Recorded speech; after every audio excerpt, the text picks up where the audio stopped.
A very warm welcome to Identify 2021, a Goode Intelligence online event exploring the latest trends and activity for identity verification or proofing. My name is Alan Goode, CEO and Chief Analyst at Goode Intelligence, and I shall be your host for today's online event. I hope you are well and safe wherever you are. A big thank you to our sponsors, EarthID, Innovala, Mytech, and WorldReach, an Entrust company, our media partner Biometric Update, and all of our speakers and panelists to finding the time to share their knowledge with us. Some housekeeping points for you. We have a mixture of live and recorded sessions today. You will have plenty of opportunity to ask questions during our live sessions, during the Q&A sessions, using the Q&A function that you usually find at the bottom of your screen. You can also submit questions and queries to us outside of the live sessions using the email inquiry@goodeintelligence.com.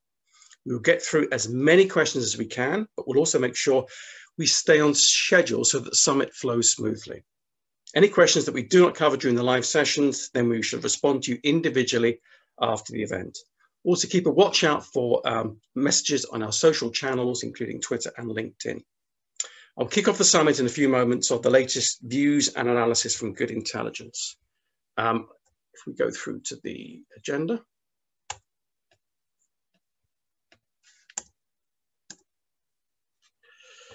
So following my keynote at around 10:30 London time, I'm joined by three experts from the identity world: Martin Ingram from the NatWest Group, Professor Rajarajan from City University London, and Dr. Max Smith-Creasey from BT.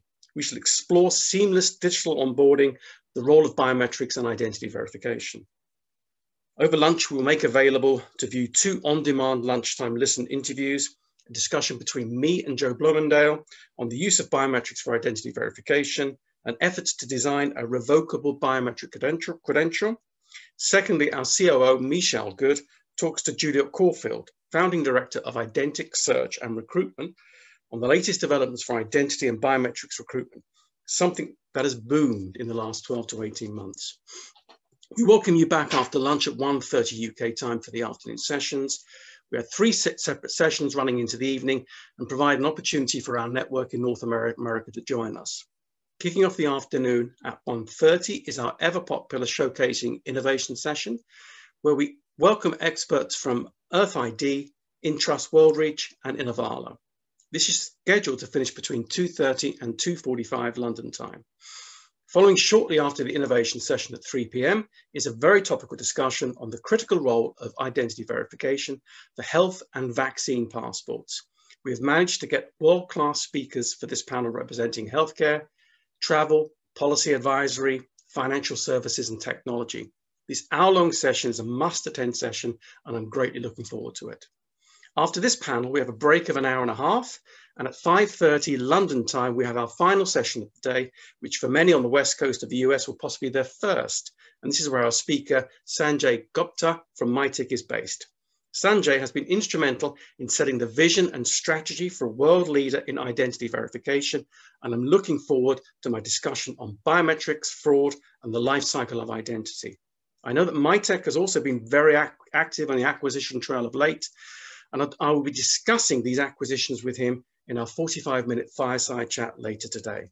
I'm now going to present our latest research into identity proofing and verification.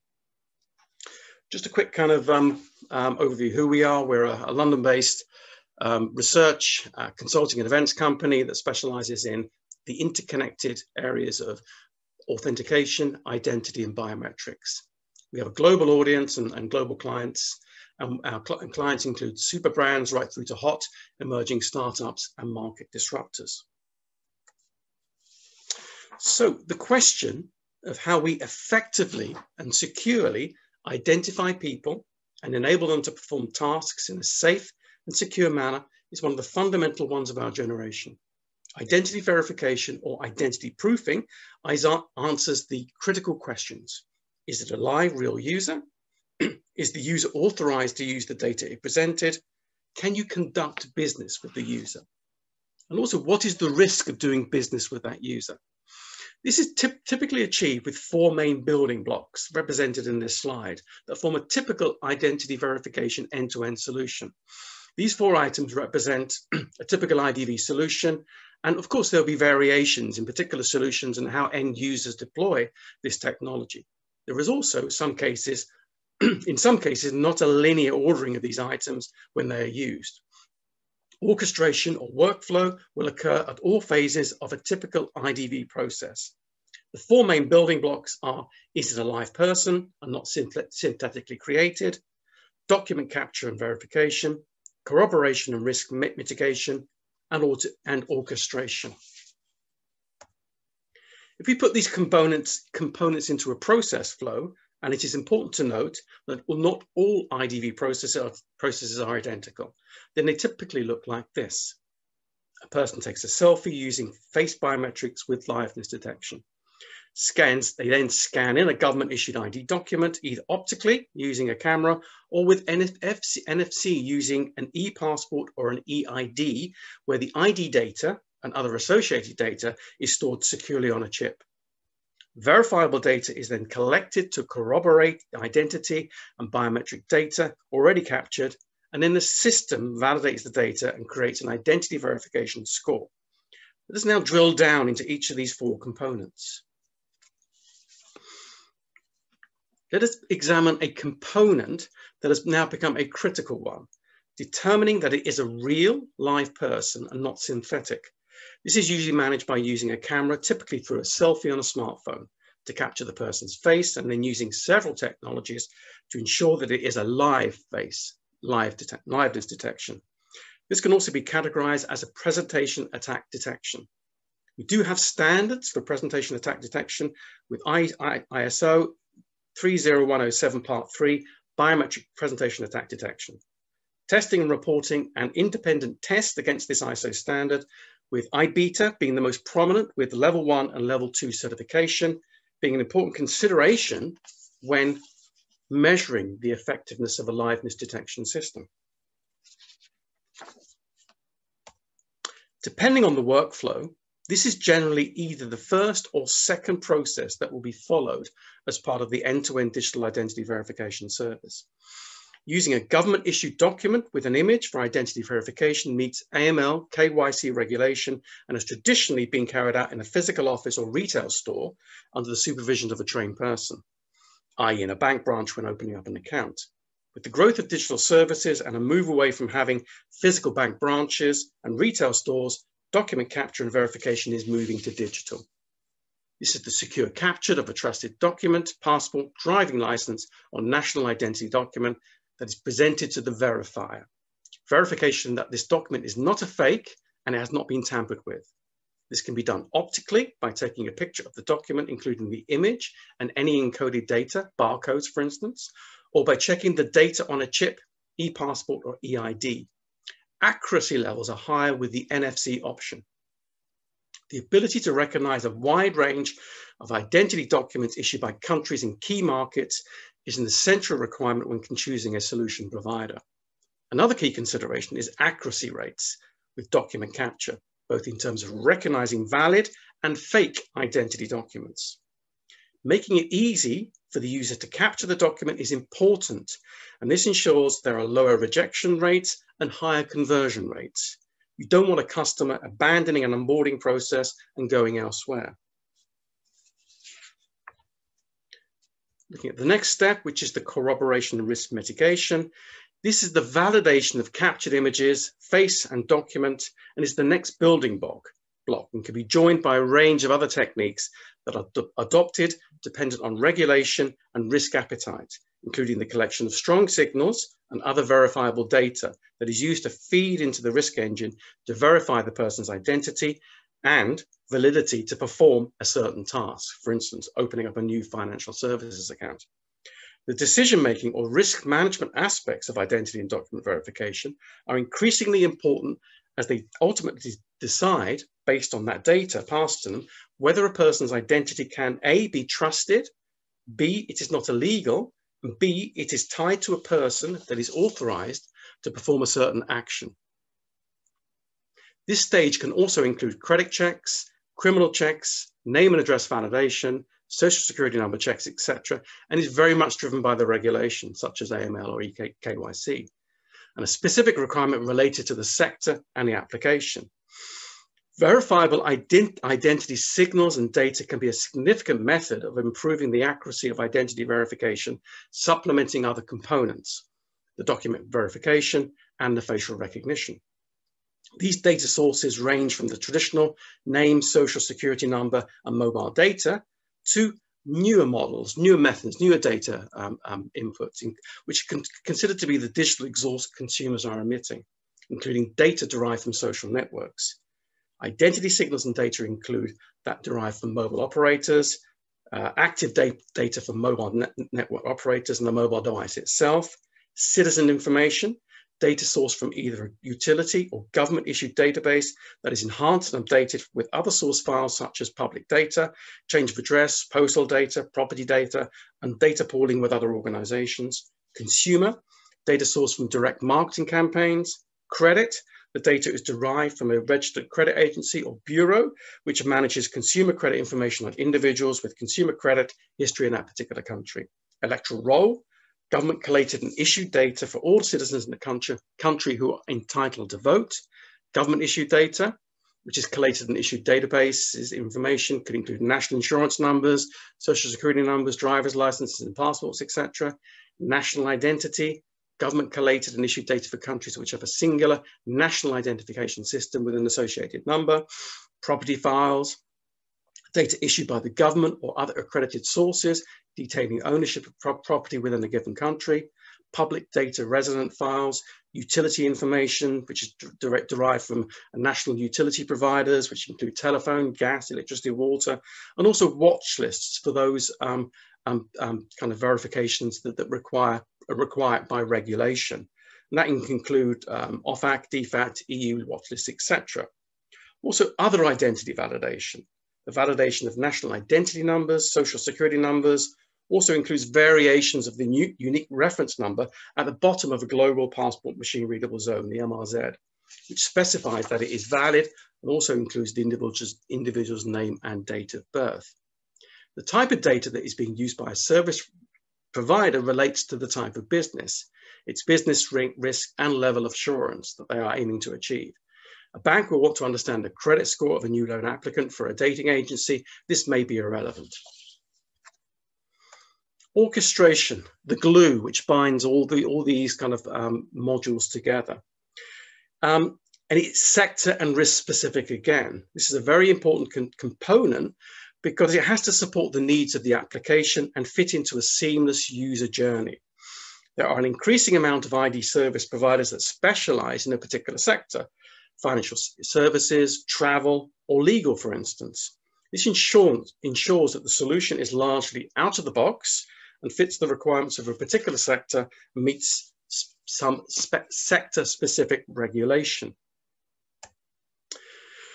Hopefully, that brief introduction to identity verification has been informative to you, and I'm sure that you'll be able to learn more throughout the day of what identity verification is and how it is going to be used.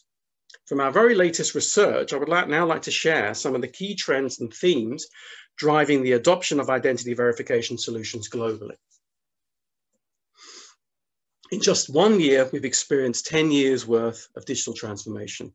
This startling statistic, which was recently shared by McKinsey, highlights a monumental shift online during the COVID-19 pandemic. The shift to digital presents significant challenges for organizations. In its Customer Services Trends and Predictions 2021 report, the UK's Institute of Customer Service states that in 2021 and beyond, online channels and applications will become even more important competitive environments for customer experience. Online engagement has intensified, including amongst many customers who did not previously buy from or interact with companies through online channels. As the COVID-19 environment evolves and forms part of the new normal, some of the shift in online will become habitual. For organizations, success will depend on intuitive, straightforward customer journeys. Our own research at Goode Intelligence shows that while customer experience was certainly important before the pandemic, it has now become of critical importance in the COVID-19 world. The high abandonment rates for onboarding and for e-commerce highlight consumer frustration with clunky, complicated onboarding and authentication methods, leading to the inevitable consequences of losing customers and sales. It also opened up new areas for ID verification or accelerated adoption for applications that previously did not use IDV services. For instance, digital health and vaccine passports, where strong identity verification is a crucial component in notifying a verifier that you are fit, healthy, free of COVID, or have immunity via recognized vaccines. We should be discussing this topic in an expert-led panel today at 3 p.m. UK time. With rising levels of digital transformation comes risk. The need to quickly stand up digital services has proved to be challenging for many organizations, as businesses have taken their customer activities and conversations online. They need assurance that they are dealing with legitimate people, particularly with increased digital threats and attacks on digital platforms being commonplace. In the first half of 2020 alone, 22% of US citizens were targeted for digital fraud. Then there was a 43% increase in account takeover, ATO fraud. And in the UK, there was a 400% increase in digital fraud reported. COVID-19 has certainly accelerated IDV checks considerably and will continue to accelerate as digital-first strategies are rolled out across all sectors. And tying into that, the ability to onboard new customers to services through remote digital channels, web and mobile, is a pressing need for many organizations that are looking to reduce their physical footprint and support digital transformation projects. Digital identity and document verification service aim to support digital onboarding and meet the latest anti-money laundering and know your customer and customer due diligence regulation. A combination of ever more accurate facial recognition, document verification, and a wider variety of verifiable identity sources, data and signals, increasingly powered by machine learning and AI, is enabling service providers to adopt digital identity and document verification services in ever-increasing numbers. Since the beginning of COVID-19 pandemic, the use of identity verification solutions, especially in the digital channel, has exploded, meeting the demand created by the rapid acceleration of digital transformation projects. Feedback from our network of providers and end users points to triple-digit growth for IDV checks since the beginning of 2020. What is remarkable about this growth is that it's not confined to the highly regulated industries. An early adopter of IDV technology and sectors that must ensure that they meet rigorous AML and KYC regulations is also being driven by other sectors, keen to provide a frictionless and secure method to prove identity. We are seeing stellar growth across a wide range of sectors, including government, healthcare, hospitality, travel, gambling, legal services, and supporting the gig economy. It is also not just about remote onboarding. As the IDV process becomes ever slicker and cost-effective, from a service provider's point of view, it is being more widely used for other applications, including fraud prevention, i.e., if there is a specific suspicious activity on an account, re-verification. Being used for other non-onboarding applications is an interesting trend because the areas of verification, authentication, and authorization appear to be getting fuzzier. In parallel to the increasing demand for IDV services is a trend for mega multi-million-dollar investment and acquisition. Close to $1 billion has already been invested in IDV technology providers in the first months of 2021. Notable investments rounds in 2021, including Trulio, with $394 million in June 2021, very recent, on a $1.75 billion valuation. Jumio with $150 million in March, Clear with $100 million in February, and plans to go public with an IPO. Secure with $100 million on a $1 billion investment. Verif with $69 million in April, and Persona with $50 million in May 2021. There was also news this week that the London-based IDV provider Onfido is planning an IPO on the back of a 90% leap in revenues from its biometric identity verification business during the first quarter of 2021. Notable acquisitions in this space involve two of our summit sponsors today and long-term clients. Entrust acquired WorldReach Software April 2021 for an undisclosed amount, and Mytech Systems acquired ID&D in June 2021 in a $49 million deal. We expect A busy year both for inward investment, merger, acquisition, and IPO. Proving that it is a real person and not a synthetic representation is a critical component in an effective IDV solution. Without a proven or certified liveness detection system, identity verification in remote channels is not as effective in stopping fraudulent IDV attempts. Face liveness detection is the ability of a system to detect if a face is real from a live person, present at the point of capture, or fake from an artifact. There is a move towards better passive liveness detection instead of active. With the rise of increasingly sophisticated spoof attacks, including AI-generated deepfakes, service providers and verifiers must ensure that their IDV solutions are able to withstand the latest spoof attacks. ISO 301073, Presentation Detection Part 3, provides important principles and methods for performance assessment of presentation attack detection mechanisms and is a method for adopters to measure the effectiveness of a liveness detection tool. Future trends during the liveness detection process could include the capture of other biometric modalities such as voice to improve presentation attack detection and also to be used for subsequent authentication.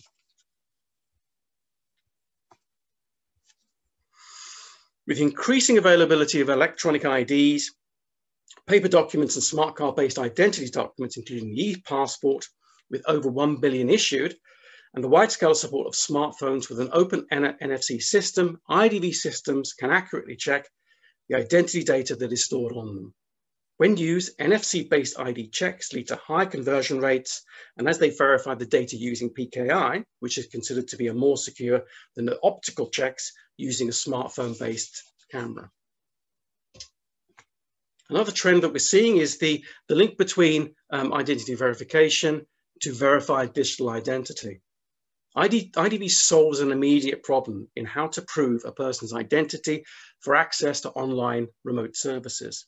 In the absence of universal digital identities that can be used across services and cross-border, digital identity and document verification services remedies the issue of trust between service providers and their users.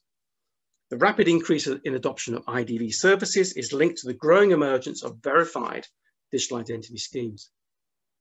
Identity schemes often run as a collaboration between interested parties that generally include banks, telecommunication providers, and governments, and are increasing around the world. In Europe, the bank ID scheme operating in the Nordics and ITSME in Belgium provide a blueprint for how a verified identity can be used to prove identity in multiple scenarios. Each time a person is requested to prove their identity, they can present their digital identity, often held in a digital wallet on a smartphone for verification, instead of having to repeat the entire identity verification process as described above. Other regions are in the process of accelerating their digital identity programs, either run centrally by government or through a public-private partnership based on an agreed trust framework. Thank you. Let me just check on the time. 10:30, look at that. So I would now like, if they're available, to invite our speakers and panelists for our next session. It may be a little moment because we need to promote them.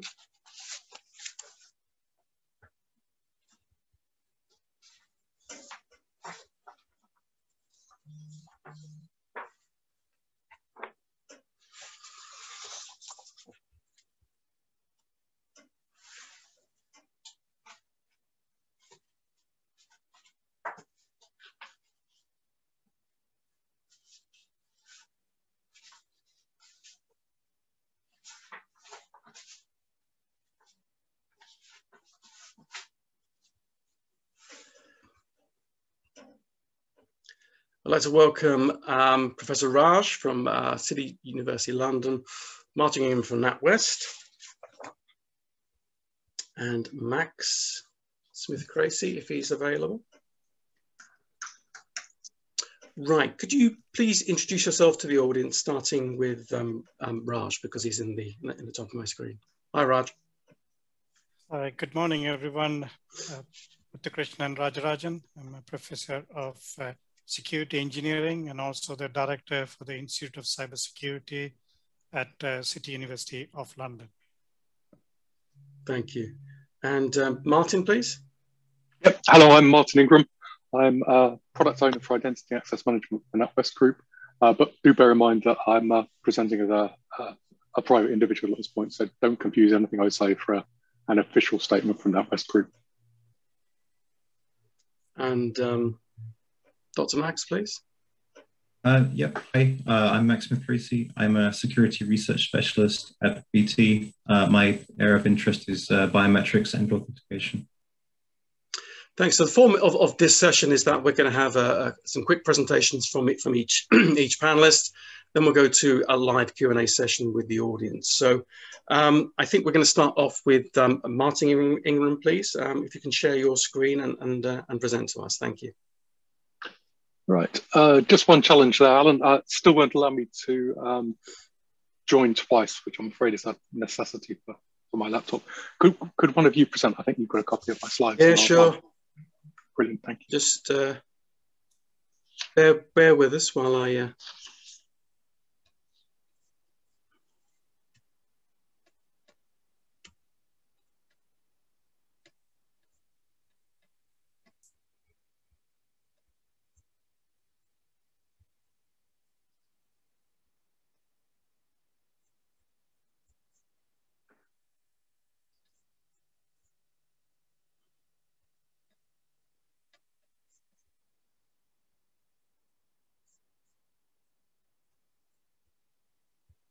Nearly that. Brilliant, thank you.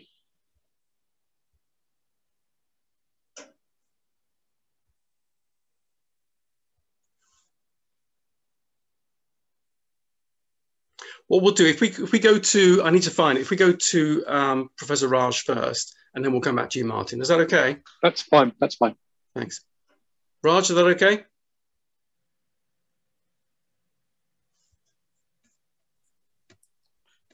Raj? I'm always called on the spot, you know.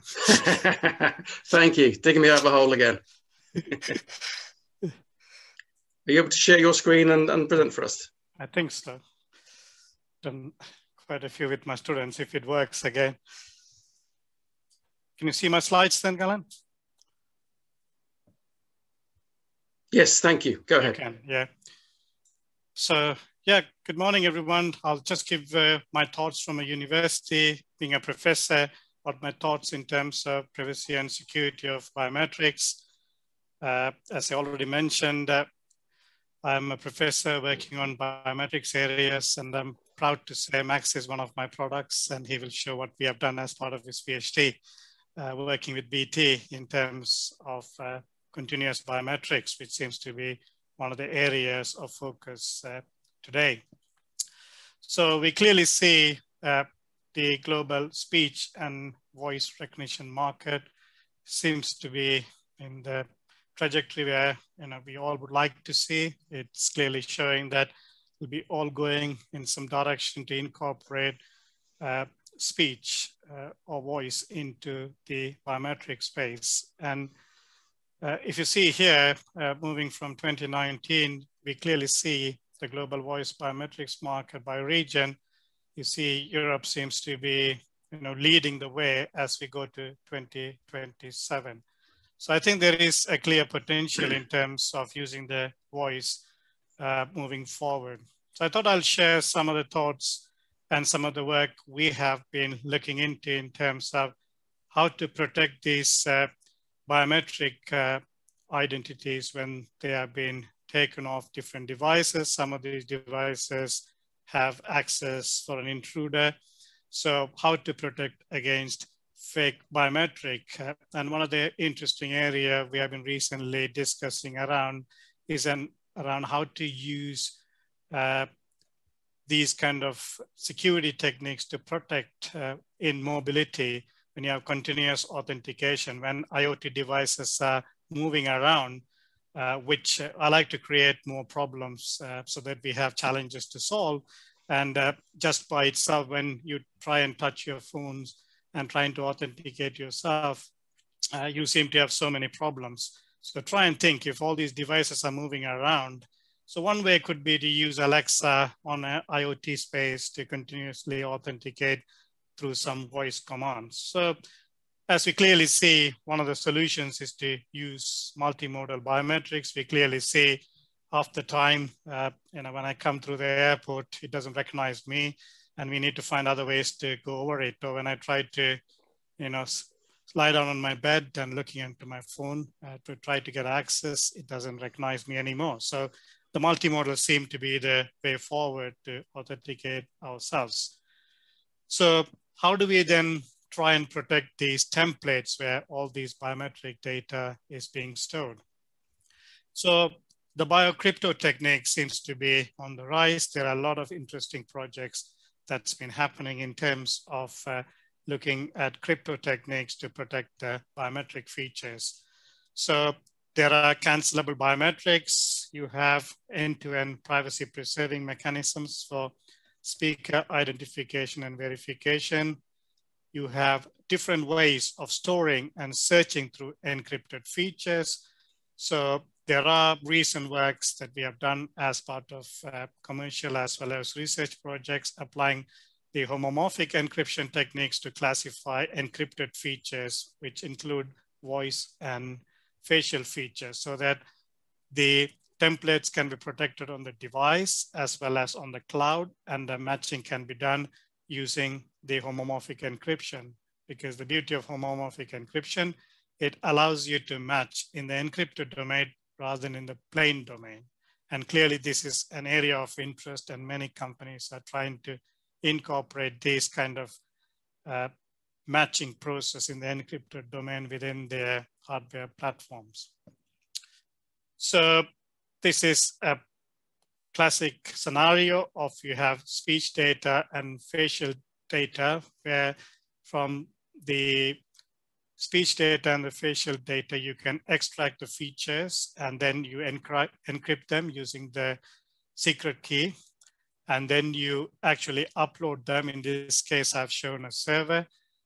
Majority of the cases these days, it's been stored onto a cloud where these are securely stored. And when a user actually would like to then get access to this service on the mobile phone or any device, then there is a live biometric capture, and then the features are extracted. And these extracted features are encrypted and stored on the server or client side. And when anytime a new user would like to, or the user would like to get access to his or her information, then you extract those features, and the encryption and the encrypted matching is done using their homomorphic properties on the server side and on the client side. And then you get these features matched on the cloud based on the features you have on the device extracted. So clearly, just to summarize, it's strengthening your biometric login solutions. It adds an extra level of liveness, because liveness detection is a big challenge in terms of biometrics. So it gives you an extra level of detection. And going into continuous speech rather than having predefined text seems to be the trend, and using specific frequencies on your oral cues so that the specific frequencies can be identified, and these can be encrypted and used as voice print could be a very secure way to protect and use these voice biometric features. So that's from me, just to kick things off. Over to you, Martin. I'll stop sharing. Okay. I've got Martin's slides. I've got Martin's slides, so I can share, hopefully. The one with the snail, yeah? Yes, please, yeah. Hold on, let me just do full size for you. Brilliant.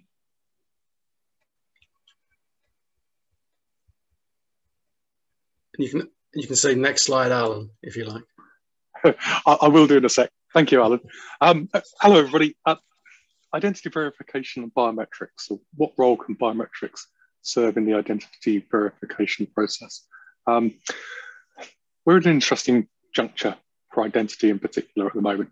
And hence I tend to use the image on the right of a snail turning into a fox. We need to become far more reactive and move far quicker than we traditionally have done, both to address the needs of our customers and to address the threat space that we're in. Verification is an interesting challenge. And Alan, next slide, please, if I may. I find this slide just perfectly expresses it. On the internet, nobody knows you're a dog. You know, this isn't just verification of an individual identity. We've got a species problem here as well. This cartoon's fascinating because it was actually first published in 1993. And actually the artist didn't understand the significance. They drew the cartoon first and then they fished around for words to put to it. And actually it was only because they'd happened to hear about the internet, they used the words. But it's as relevant now as it ever was.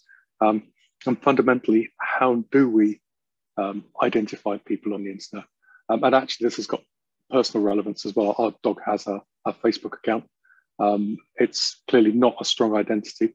And it's outside of governance for most of the things that we'd certainly want from financial services. It was owned when she was 1. It's now no longer controlled. It's now no longer in frequent use. So it represents really a very weak identity. And it happened to be with Facebook, but there's many other places where I'm sure she could go and get another account. Next slide, please, Alan. Fundamentally, in terms of biometrics, we've been using biometrics in the physical world far more than we might actually think, because we tend to leap towards the digital now. But if we go back and we think about, I have to work out how to pronounce this one again, anthropometry, the measurement of bone dimensions that was championed in France in the back end of the 19th century. We've done biometrics, and we've done biometrics for things like fingerprints after that bone measuring example, which had the advantage that a sample could be left behind at a crime scene. But the challenge, and going back to those old models, the skeletal measurements and the fingerprints, is not so much in the attribute itself, the modality. It's in where the record's kept. So it only worked if you'd previously measured the skeleton of a person, or you'd previously got a fingerprint from someone who was either a criminal or was suspected of crime previously.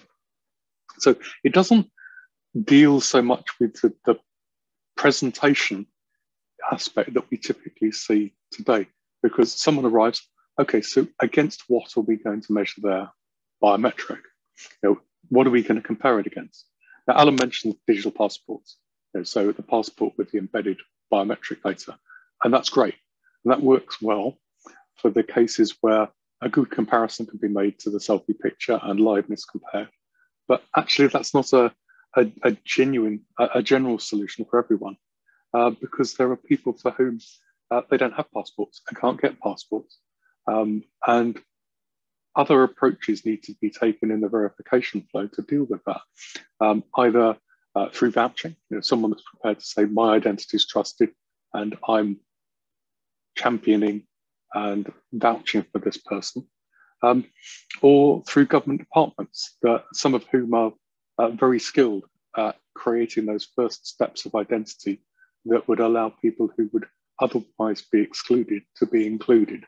And I'm thinking here of people with thin file or zero file, who typically cannot enter the world that we see, the digital world, the financial services that really enable so much of life nowadays. So there's plenty of opportunity for biometrics in identity, but it doesn't solve the problem per se, because there needs to have been a record in the past, either a passport or something else. As we go forward, as I mentioned, customer digital identity starts to play into this, and that actually ends up being multimodal, because the identity is being shared from one place where it's trusted to another place where it's trusted, and alongside that can pick up additional attributes that prove beyond the initial verification that happened that the user should be trusted. The opportunity there is huge, and I think that there's a lot of work going on to make the most of that for UK as we go forwards. So next slide, if we may, please, Al.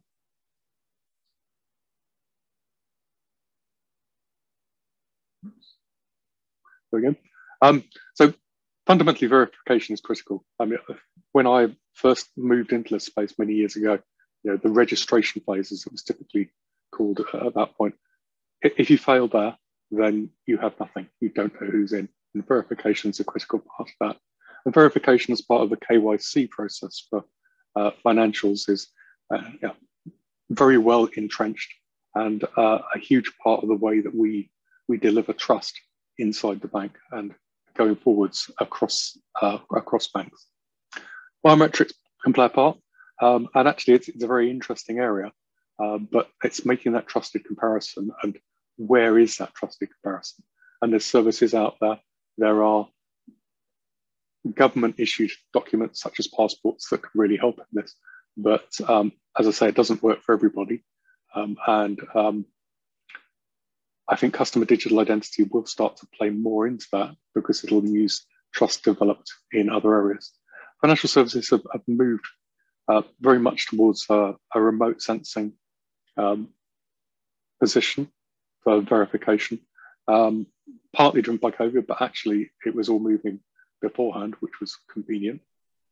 But fundamentally, we need to improve our journeys. And so the ability to onboard a customer and not have them presenting things like a utility bill and a government issued ID in a branch, that was always, well, I suppose, something that we were moving to, and COVID just accelerated that.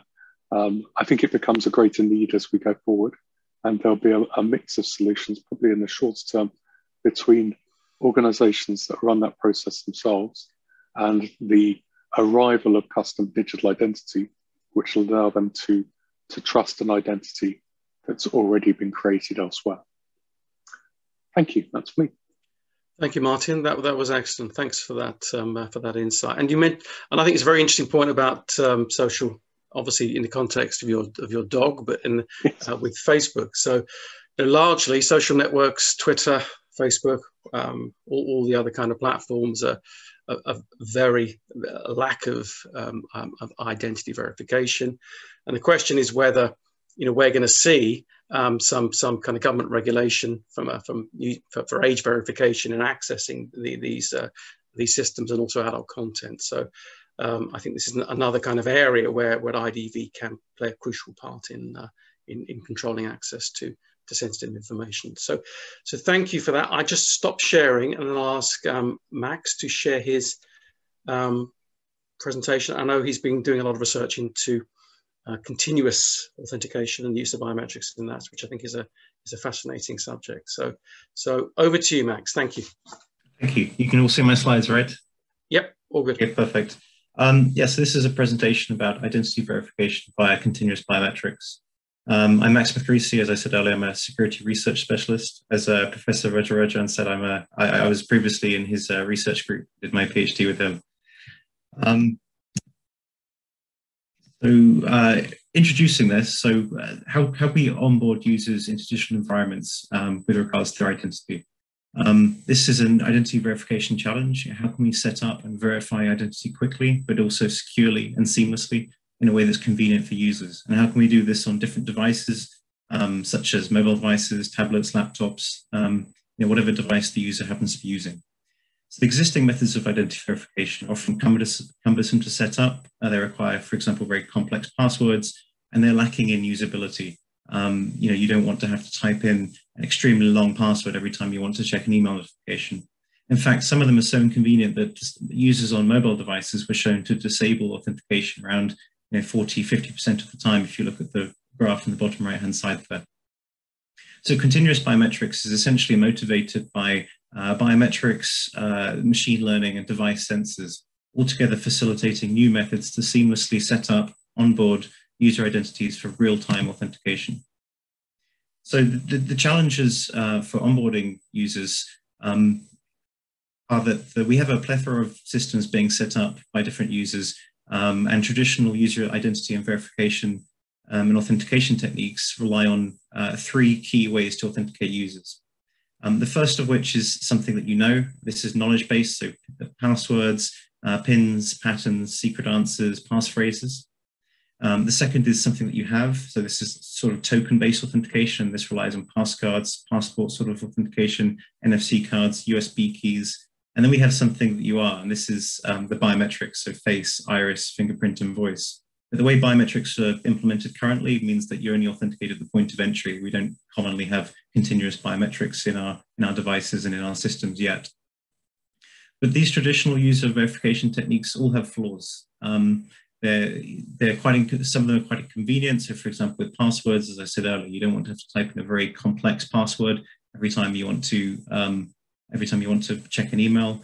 But this means that a lot of users end up prioritizing usability over security. You can see just an extract there of some of the top passwords from 2011 to 2019. Password is quite common. 1, 2, 3, 4, 5, 6 is quite common, and this is obviously because it's very convenient for users to do this, but obviously the security takes a hit when users do this. It can also be time consuming to set up some identity verification techniques. If you are required, again, to set up a very complex password, then you'll have to obey a number of rules that require different forms of punctuation, numbers, capital letters, and this can be quite time consuming to actually set up. And then when you come to have to remember that password when you're logging in for a second time, often we will just forget the password and have to reset the password. So it's quite inconvenient and time consuming. It also requires explicit user input. So when you're logging into a device, it requires that the attention is actually given to the authentication and verification system, which is requesting an explicit form of information or verification from you. So therefore, it has limited seamlessness. And users have many different login details for many different systems and devices. If you look at the bottom right-hand side there, in 2020, it was shown that some NHS staff have to remember 15 different computer logins. And you can imagine the process of onboarding users to set up these identities, these logins is time consuming, and then having post that, having users having to remember these different computer logins and log into each of these different systems is quite time consuming in itself. So there's a lot that can be improved in the authentication process. So one of the ways that is coming to popularity within this field of authentication is continuous biometrics. And what we can do is we can build schemes that train models on physiological, so biometrics representing your physiology, such as your face, for example, and or behavioral biometrics, such as biometrics representing the way you walk, your gait, the way you touch your device. And these can all be used to form a profile such that future samples can then be continuously collected and assessed against this profile. And if you look at the top right-hand side, you can see this is essentially a continuous loop. We gather some biometrics from a device, we extract some features, and we compare it to a trained profile. If the match is high, if it surpasses a certain threshold, we can maintain access, and if not, we can take some form of remedial action. And this remedial action might be to restrict access to certain resources, it might be to lock the device, it could even be to wipe the device, whatever policy the company or the individual wants for their own device. But this form of continuous biometric authentication can also be used to enhance the digital onboarding process. And it can do this through capturing biometrics during the onboarding process, such that these biometrics can then be used to authenticate an individual after that. So it could remove the burden of having to set up very complex knowledge-based authentication mechanisms requiring lots of different long passwords and pins and things like that.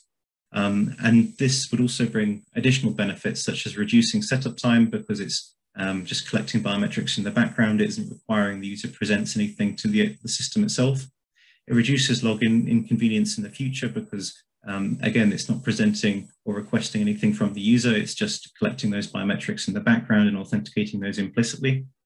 It increases security. So as I said earlier, most authentication techniques authenticate you at the point of entry, but they don't authenticate you beyond that point. So continuous authentication, because it's continuous, it would authenticate you beyond that initial point of login. It also is hard to spoof because we've got multiple biometrics, which makes it very hard to spoof. And also because we're collecting behavioral biometrics, these are very difficult to spoof in themselves, because if you see somebody type in a password, for example, you can go and replicate that password with 100% accuracy. But what you can't do is replicate the rhythm that they type. That behavior is very difficult to then mimic. So it prevents attackers from mimicking some of the behavioral biometrics quite well. It increases usability, again, because it continuously just collects biometrics in the background. It's not intruding on what the user's doing. It's just there in the background spotting cases where the biometrics don't match. And therefore the user is, in theory, completely unaware that the continuous authentication mechanism is even happening behind the scenes. It also offers seamless and transparent identity. As I say, it happens behind the scenes, so the user's not aware that it's being set up, the user's not aware that they're being authenticated via this mechanism. So it's a very good mechanism for user security and convenience. So what biometrics can be collected these days? So on an average mobile device, we've got a lot of different sensors. So you could collect how users behave in different applications. You could get aspects of their behavior by learning what sort of Bluetooth devices they have around them on a daily basis. This is a form of behavior. What do you carry around with you? The location, you can get GPS data, so you can begin to learn where the user is at certain times of day. Is this a trusted environment, for example? Gyroscopes, you can begin to learn how the user holds their device, what's the orientation. Touch screens, so you can begin to learn how the users swipe through different applications, the amount of speed that they swipe, for example. Accelerometer, so again, you can begin to learn how the user walks, even how they hold the device, how they interact with it. And probably the most obvious one there is the camera, so you can begin to collect a continuous face data and see how the user, whether the user's face matches the biometric profile that you've got. And lastly, what you could do is you could use all of these biometrics together in a multimodal profile, and also have some form of contextual awareness there, because obviously we behave differently when we've just woken up to when we're tired before we just go to bed. So you could have some contextual awareness in the system as well. So just to conclude, so onboarding users and their digital identities can be difficult and cumbersome. Continuous biometrics is a potential solution to this, but it's also a hot topic for research and industry. It's available on all devices that could potentially collect biometrics from the sensors on these devices. It's facilitated by the advances in these sensors and the machine learning algorithms today, and these have really driven continuous authentication research. It overcomes issues with existing authentication techniques, such as them being only at the point of entry, such as them being inconvenient for users, and they're shown to be popular among studies who have trialed such solutions. And lastly, these schemes are getting suitable for widespread use, but there is, of course, as always, still research to be done and still some issues that need to be overcome within the continuous authentication domain. Thank you very much.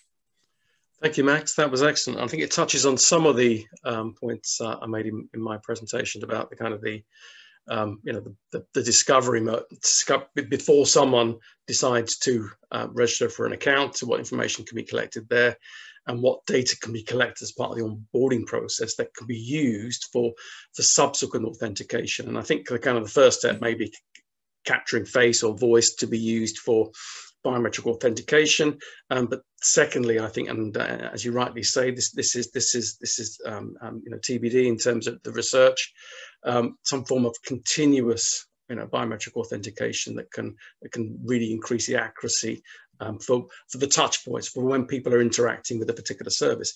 We're getting questions and we've been answering them live using the Q&A panel. If you've got any questions for me or for the panelists, then please use the Q&A facility at the bottom of your screen. Following on from your presentation, Max, I've got a question regarding the privacy. So how do users feel about the privacy of continuous biometrics being used to build authentication profiles during onboarding? This is a good question. It's one that comes up quite a lot when I give these presentations. The answer is that there have been a lot of surveys trying to analyze how users feel about this. And of course, biometrics are very private. They're very personal information. You wouldn't be comfortable giving your biometrics to someone you don't trust. What we find in the literature is that people are quite comfortable with their biometrics being collected so long as the system is transparent, so long as it's transparent of what it's doing with the biometrics, and also so long as it's not being egressed from the device to a service somewhere unencrypted or something like that. So users, as we all are with our mobile devices today, when we authenticate via face and fingerprint, we're quite comfortable with the biometrics being stored on that device, so long as we know how it's stored, so long as we know it's stored securely, and so long as we know it's not being just sent to a third party somewhere that we're unaware of. And a lot of this is covered by data protection, privacy Yes. legislation, GDPR, CCPA, etc. So, but I think there is that, I think it's that consent aspect to it, which is very important, and the transparency again from a service provider, which obviously allows that trust. So in terms of we mentioned about liveness detection as one way of kind of shoring up the facial aspect of identity proofing. Raj, so the question for you is can facial recognition systems be spoofed?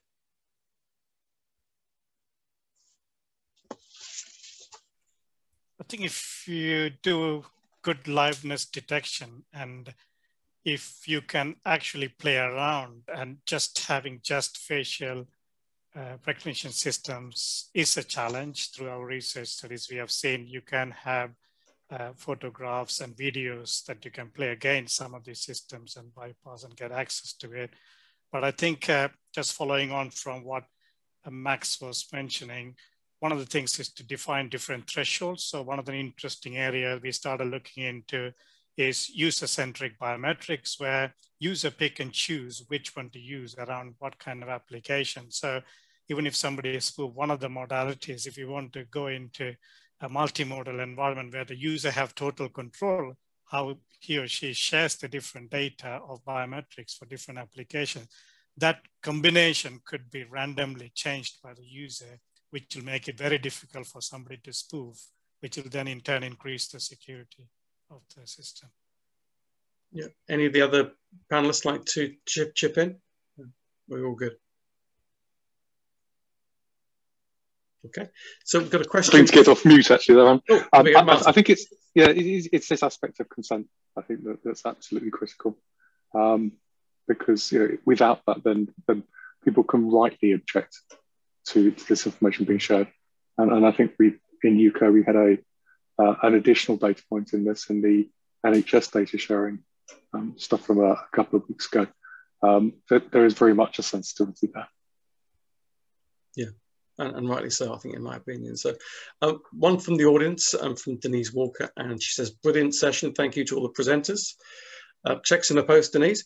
And can Dr. Max please comment on some of the issues to be overcome concerning continuous biometrics? Thanks. Yeah, of course. So there are, of course, with any research problem, additional challenges that come from the field. So one is context. So, for example, as biometrics, as we change over time, our behavior changes over time. We age, so our face is less and less like our facial profile as we age. As we walk, our walk might be different if we hurt our leg. So the issue of concept drift is quite big within continuous authentication. So how can we make profiles that adapt to the fact that as humans, our behavior and our physiology changes? Another one is the demographic bias. So when we study these sorts of biometrics in lab environments in universities across the world, they're often trained on data sets from that country, from that university even, for example. And there is a problem. How do we generalize that data set so these systems are ready to roll out to the wider population, and to ensure fairness within these data sets, and to ensure that everyone can be recognized equally well? And of course, probably the last one just to mention, as everybody has mentioned, is spoof attacks. So face biometrics are quite well studied within the spoof attack domain. But for example, there have been some attacks come out spoofing the way that people touch their touchscreens on devices, just by feeding some data into a Lego robot of how that user would touch the device. So if you know how a user does touch their device, and you feed that information to a Lego robot, the amount of pressure they apply to the screen, you can just get the robot to mimic how they touch the device. So spoof biometrics is also very big in continuous biometrics. Oh, okay, I'll have a chat with my son, because he's often playing with his Lego sets. Now it's all become clear. So Martin, a question for you. Is there a perfect end state that we can head towards for verification? And I think it's, I touched on this in my presentation. IDV is very popular at the moment, but I think it's part of a journey. So where's that journey heading towards, in your opinion? Yeah, it's a challenge. In the end, this is about moving trust about. Where can we take something that's trusted and use it to bootstrap an additional journey? And if we step back to Alan, your example of the passport, that's we're assuming that there's trust in the passport, and at the moment that's frequently the root of trust for the creation of things like financial services journeys. Where I think there's an opportunity to move forward is with customer digital identity, and even though you might say that's based it originally in a verification that may have started from a passport and been checked with CRAs and such like. From that point on, it then starts to get a history of use and of transactions that allows a higher degree of trust in it. It also has this nice characteristic that it's less hard to do from the user. Potentially, trust can be shared with the click of a finger, and ultimately provides a way for other services to take the trust that's there, evaluate whether it meets the needs for the risk being presented, and go from there. But it's always going to be a challenge because we're trying to tie something physical to something digital. And in many cases, that will tie back to a government issued document. But I think we can do better and we can do simpler as we go forwards. Yeah. Very well put. Any other comments from Raj or Max on that particular one? Where are we heading with this? I think things like self-sovereign identity will take shape as we go forward with multimodal, where a combination of trusted authority and a user-centric. So obviously, if you take, for example, in the UK, there are certain trusted entities where we trust. For example, we trust the post guy, we trust the DHL because they are trusted entities. We do believe they will deliver it. They know where I live.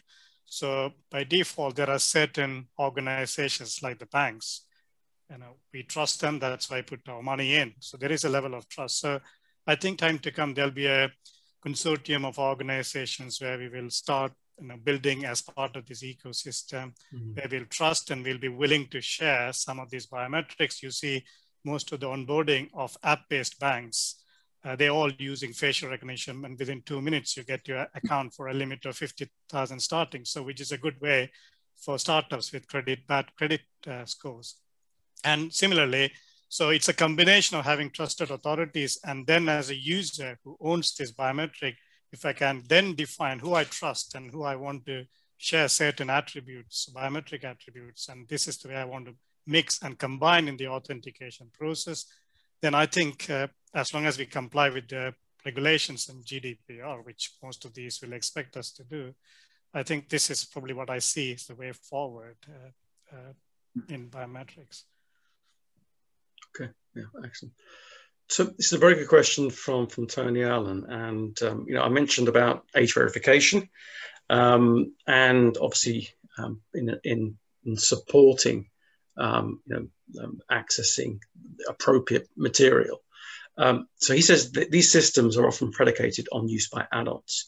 How can they be developed for use cases where we're authenticating children or safeguarding children? Anyone?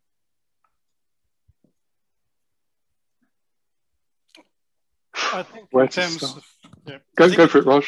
Yeah, I think in terms of authentication, children and safeguarding, there are ways in terms of looking through kids' behaviors on mobile phones. And as Max spoke a lot about behavior traces, and obviously you can build certain kind of profiles for biometric profiles of children over a period of time.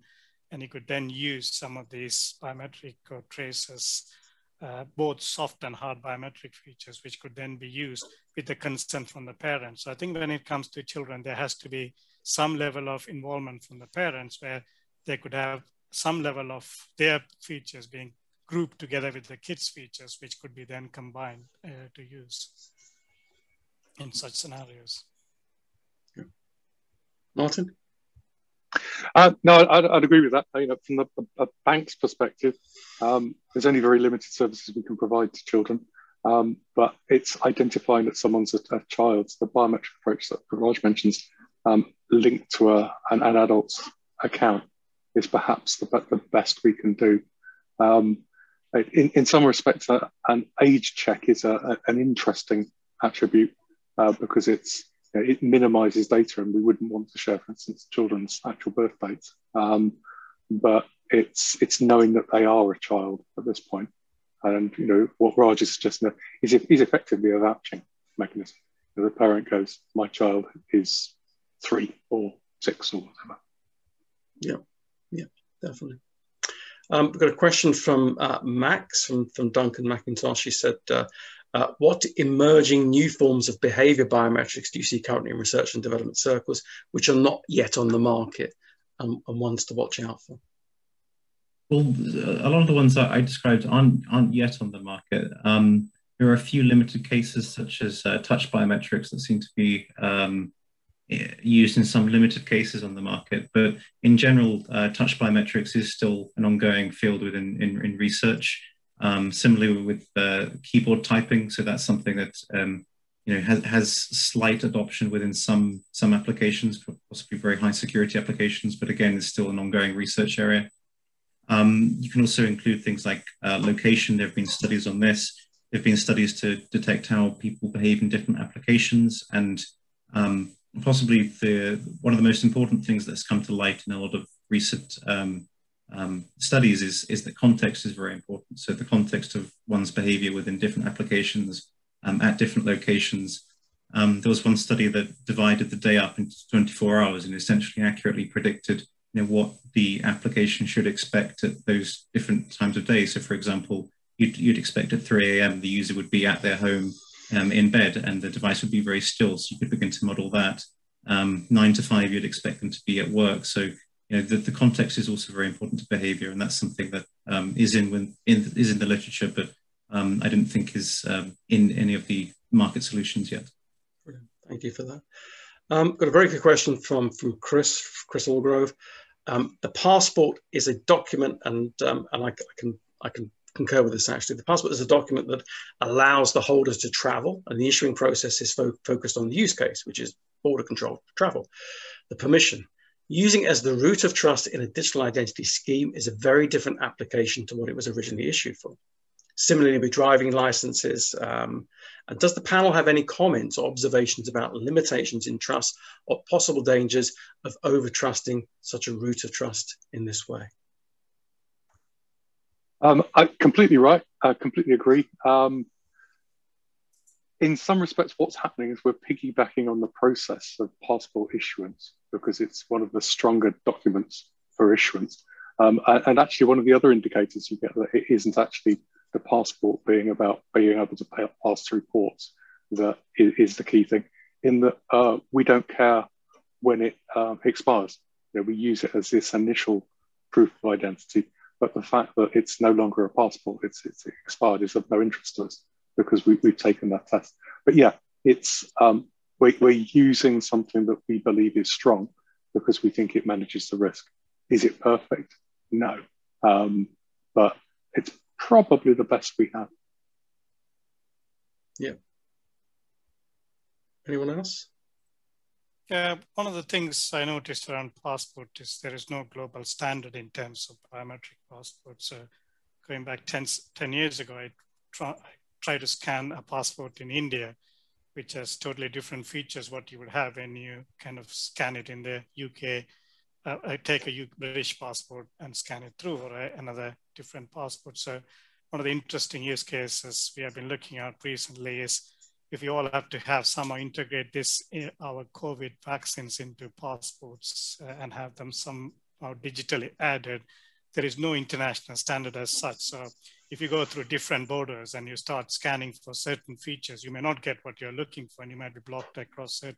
So this is something that if you want to have a global identity as a biometric that we could carry around, there are still a lot of challenges exist because we all don't follow the same standards across in terms of a global. Yeah, but the e-passports obviously abide by the ICAO e-passport standard. So really, perhaps it's a kind of usability and interoperability issue that they should do. So yeah, and and I think I agree with Chris. Going back to my days working for Delarue, I was taken to see all the material scientists at work in their white coats and the stuff that goes into passports. Really, the majority, and it's not designed for the digital world, and it still isn't designed for the digital world, apart from the e-passports and the use of NFC checks. So there's a lot of security print going in that passport, which can be verified by equipment, specialist equipment that will be at the border, but it's not not designed specifically for the digital world. But I think the standards are changing. We're seeing with digital travel with DTC from ICAO again, and I think with digital driving license standards as well. There is a push to kind of issue a digital variant of a trusted physical document, and I can see that kind of accelerating. And obviously its uses with digital identity schemes from around the world. I talked about private and government schemes. I think that it is a journey. We talk about Martin's journey. It is a journey that will eventually come up with something which is fit for purpose for both physical and digital worlds. So another question I have here for Raj. It's about security around biometric data. So a lot of the IDV solutions is once only. They do a check and then they usually do not use that biometric data again. But the trend is to capture that biometric data and use it for authentication purposes. So how do we secure that biometric data that may be collected and then reused for subsequent authentication? I think as I highlighted on my slides, the way forward is to encrypt the data and then try to apply techniques which you can then match in the encrypted domain itself. So obviously you don't have to have it in a plain domain because if the data is kept as plain biometrics, then these can be served. As I mentioned about homomorphic encryption, one of the challenges is it's computationally requires heavy. So if you want to do some kind of matching on your mobile device, okay, with some of the latest devices we have looked into it, they are fine. It doesn't take much space. You can quickly authenticate, but otherwise you extract the features and then you only encrypt the features rather than the whole biometric itself, which could be computationally expensive, and it might then slow down the process to authenticate yourself. Okay. Any other comments from the panelists, please? Security around biometric data. Okay. Oh, Martin, sorry. No, I was just going to state the obvious that it is a sensitive type of data, and so needs to be very carefully controlled. Yeah, and I think a lot of the modern, especially in facial world, it's less of a template. It's less of an identification scenario where you have a template which is then matched against perhaps in a kind of a one-to-many. These are indexed, that they're constantly changing. I don't, in terms of replay attacks, I think they're kind of designed to avoid that. So I think, the move from the industry that I'm aware of, companies like iProve are, kind of introducing technologies that are machine learning AI based and do not have the same concept of having a, static biometric data that can be, attacked and then replayed. So I think from an from the industry's perspective, I think it's really improving. So another question concerning behaviour from Matthew Hedges. Morning, in relation to the behavioural elements, I would assume that this is not an exercise of data collection, more looking at deltas and behaviours rather than key logging. Do we know the hard line on what is acceptable in this area? Does it go beyond current legislation as a moral requirement? Max, something for you to answer? I have to say, I didn't think there's been too much on, the morality of it, what's acceptable and what's not.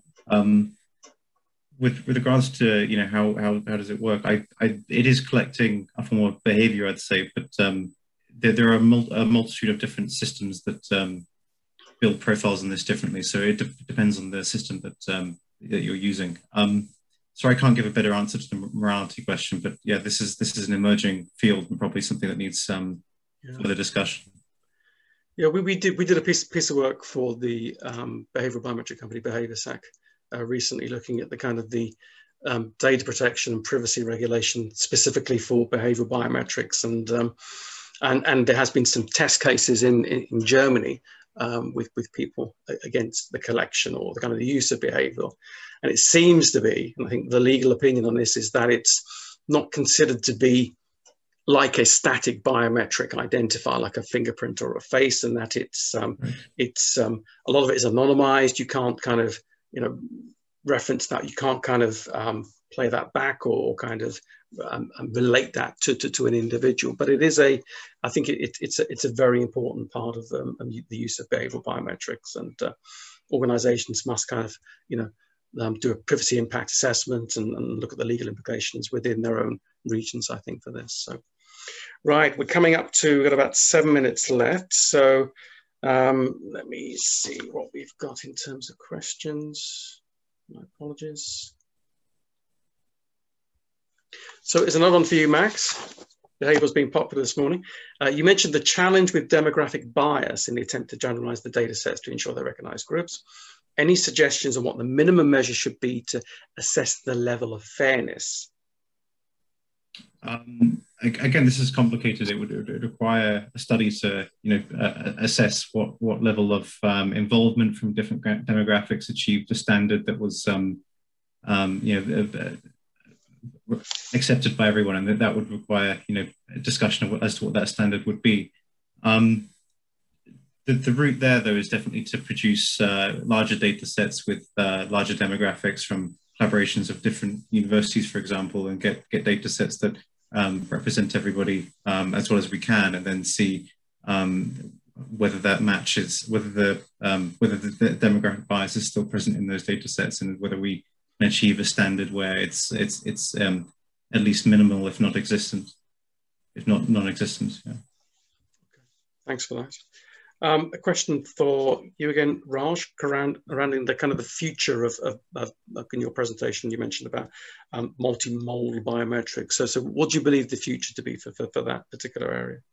I think federated biometrics, trying to combine multimodals and then trying to incorporate cancelable biometrics to protect the data and the features is probably the way forward. And I think it's a mix of continuous authentication together with multimodal and self-sovereign identity will give some authorities to share certain credible features, and also the user has total control over how these digital passports, where we hold our personal biometrics, is shared. As something like you mentioned, you prove. So I kind of decide how I want to throw different biometric wallets to different people rather than having fixed for specific applications. That's the way I see it going forward. Yeah. Martin, is that going to fly with a bank? I think that over time we'll move to a many-factor approach to managing the risk. And some of that will come from data that's shared outside from identities. Some of that will come from the context that the user's in, and some from the risk that of the operation they're taking at the time. So yeah, I fundamentally agree. I think there's a lot to be learned by taking a lot of pieces of data which might individually be quite weak, and then taking them together, building quite a strong risk position on the basis of all that we've learned. And that could come from many different places. Yeah, I agree. So is that an engineering task that a bank will be capable of doing, or? Obviously we're building on top of products that we bought, but it's really about how we decide to use the data sources and things that are available to us in a way that allows us to be far more responsive to information Historically, it's been a question of you're in or you're out, but actually going forward, we start to get a lot more nuanced about how we can assess the risk and understand the risk that is actually being presented to us at any individual time and make a better decision. Yeah. And Martin, as I have you, a question again from our audience. Individuals are used to having the ability to access their unique accounts regardless of where they are in the world. What is your view regarding the possibility of creating a consumer-centered biometric verification system that is ubiquitous and has a global interoperability? Well, accessing from anywhere isn't so much of a challenge, given that typically we use a sampling system that we carry in our pockets. Global interoperability of identity is it's an interesting conversation, and there are conversations going on it, and it really ends up being a goal at this point. So much is being done individually in each country that I'm not expecting that we're going to get to it at first delivery, but I think that by including the work that's happening internationally, which we are, then it helps us to understand where we need to be heading and the decisions we need to be making at this point, so that as the space becomes more better understood, that global interoperability is more of a possibility. Yep. Thank you for that. So I'm afraid that's all we have time for this session. Any unanswered questions, we will follow up individually with you. A big thank you to all of you for making this such a lively opening Q&A session. Thank you to our speakers, Martin, Raj and Max. And look out for the email with details on how you can watch our lunchtime listen sessions with Juliet Caulfield and Joe Blomendale. And we shall see you live again at 1:30 London time. Have a great lunch and goodbye for now.